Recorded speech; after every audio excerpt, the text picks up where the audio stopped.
samahan niyo ako magbalat ng pomelo. Yan ang pomelo, ganyan ang style ko ng pagbabalat. Ayaw ko kasing masugatan yung pomelo kasi may kasabihan mag-iisa yung lasa daw. Ayan, ang arte-arte ko pa kasi ayaw ko maano yung ano, ayaw ko yung mag-ano ng mga oranges, mga ganyan. Ayaw ko mag-ano. Noches tayo, mag-isa tayo ngayon. Saring sika para makakain tayo ng pomelo. Ayan, balat na at hinati ko na sa gitna. Ayan, tikman natin. Nam na, matamis, matamis. Ayan na.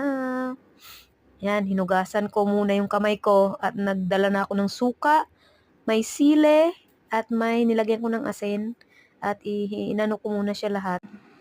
Yan, inano ko muna lahat para isahan na lang yung kain, para ready na lahat-lahat. Ayun, sarap! Kain tayo, guys!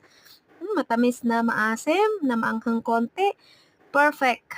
Perfect! Bye! Ingat!